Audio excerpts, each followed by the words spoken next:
On cherche souvent ce petit quelque chose en plus pour un plat, hein. Ce petit twist qui fait toute la différence, qui donne un côté pro sans pour autant compliquer la recette.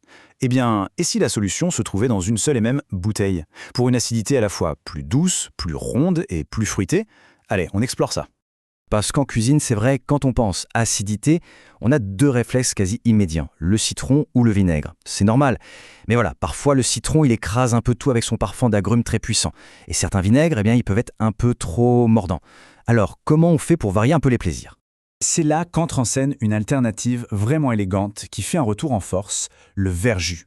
On va voir ensemble ce qui se cache derrière ce joli nom et pourquoi il pourrait bien devenir un indispensable en cuisine. Alors le verjus, c'est quoi exactement? C'est très simple en fait, c'est le jus de raisins verts, des raisins qui sont cueillis bien avant d'être mûrs. C'est un ingrédient qui n'est pas nouveau, loin de là, il était super courant au Moyen-Âge, avant que le citron soit aussi accessible qu'aujourd'hui. Le résultat, c'est un liquide qui est naturellement acide, oui, mais avec une finesse bien à lui. Et quand on compare les profils, la différence est flagrante. Le citron, on le connaît par cœur, une acidité vive, presque tranchante, et ce parfum d'agrumes impossible à rater. Le verjus, lui, il ne joue pas du tout dans la même cour. Son acidité est beaucoup plus douce, plus souple en bouche, avec une rondeur qui rappelle subtilement le fruit, le raisin. C'est plus délicat. Mais alors, pourquoi on en entend autant parler en ce moment? Passons aux raisons concrètes qui expliquent pourquoi le verjus est en train de reconquérir sa place, que ce soit chez les grands chefs ou dans nos cuisines du quotidien. On peut résumer ça en 4 points clés. D'abord, son acidité est plus délicate, donc elle est parfaite pour ne pas masquer le goût d'un produit fin, comme un poisson par exemple. Ensuite, son parfum est plus neutre, il l'acidifie mais sans imposer cette note d'agrumes systématique. Il y a aussi l'argument du terroir, qui n'est pas négligeable, ça nous reconnecte au vignoble et souvent à des productions locales. Et enfin, il est juste génial dans les boissons pour une touche d'acidité super raffinée. Ce tableau résume parfaitement le rôle de chacun. On va garder le citron pour son côté frais, percutant, sur un poisson grillé, dans un dessert. Le vinaigre, lui, il est parfait pour des vinaigrettes avec du peps ou pour un déglaçage bien corsé. Et le verjus alors? Eh bien c'est la carte de la finesse. Il est vraiment imbattable dans des sauces à la crème, avec des légumes rôtis pour en souligner la douceur, ou dans des cocktails subtils. Bon, tout ça c'est la théorie. Mais en pratique, comment on s'y prend pour ne pas se rater? Voyons comment intégrer le verjus facilement dans les recettes de tous les jours avec quelques règles toutes simples.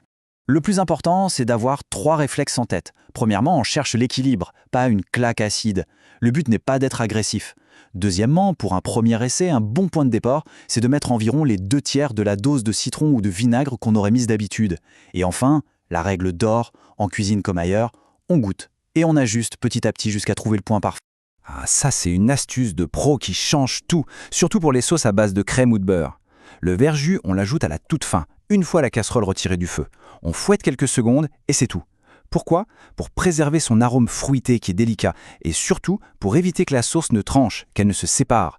C'est le petit secret pour une texture nickel. Et il se marie avec quoi ce fameux verjus? Eh bien, il est brillant avec plein de choses. Il va sublimer les poissons délicats là où le citron les aurait un peu cuits. Il donne un relief incroyable à une sauce pour volaille. Il réveille la douceur des légumes rôtis comme les carottes ou le panais. Et un simple filet sur des fraises ou des pêches en été, c'est juste magique. Bon, assez parlé, on passe à l'action? Voici 3 recettes vraiment express pour se lancer et voir à quel point c'est simple d'utiliser le verjus. On commence par un grand classique, la vinaigrette, et là c'est la simplicité même. Une cuillère à soupe de verjus pour 3 cuillères d'huile, du sel, du poivre. On peut y ajouter une petite pointe de moutarde pour lier le tout si on veut. Le résultat, une vinaigrette toute douce, pas du tout agressive, qui sera parfaite sur une salade verte, des lentilles ou des légumes cuits. Deuxième idée, le déglaçage express. Imaginez, on vient de cuire un filet de poisson, de volaille ou même des champignons. On les retire de la poêle et pendant qu'elle est encore bien chaude, on y verse un trait de verjus. On gratte bien les sucs au fond avec une spatule, on ajoute une noisette de beurre ou une cuillère de crème, on laisse réduire une petite minute, et voilà, une sauce digne d'un grand restaurant faite en un clin d'œil. Et pour finir, une petite idée pour l'apéro. Dans un grand verre avec des glaçons, on verse 2 ou 3 cuillères à soupe de verjus, et on complète avec de l'eau pétillante. Après, on peut customiser. Une touche de miel pour la rondeur, un zeste d'agrumes pour le parfum, quelques feuilles de menthe, ça donne une boisson super fraîche avec une acidité plus adulte, plus complexe que celle d'un simple jus de citron. Alors, convaincu? Pour en trouver, c'est assez facile. Il faut regarder chez les bons cavistes, dans les épiceries fines ou même dans les magasins bio, souvent au rayon des condiments ou des huiles. Et une fois que la bouteille est ouverte, le réflexe est simple. On la garde bien fermée au réfrigérateur, comme on le ferait pour n'importe quel jus de fruits. Alors voilà, avec toutes ces clés en main, la question maintenant, c'est de savoir par où commencer.